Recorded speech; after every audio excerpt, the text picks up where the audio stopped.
मला काय वाटतं, माणसं आणि नाती दोन्ही सांभाळून घ्यायची असतील तर माणसांना ऐकून घेतलं पाहिजे आणि त्यांना सांभाळून घेतलं पाहिजे.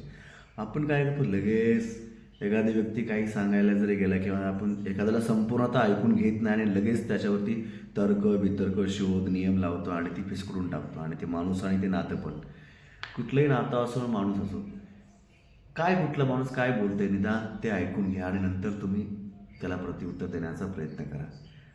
माणसं ऐकून घ्यायला किंवा समजून घ्यायला फार मोठं काळ लागतं.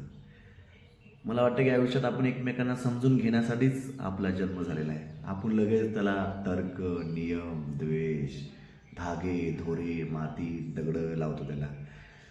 एकमेकांना समजून घेणं किंवा एकमेकांचं ऐकून घेणं हेच जीवन आहे वाटतं, किंवा हेच आयुष्य आहे.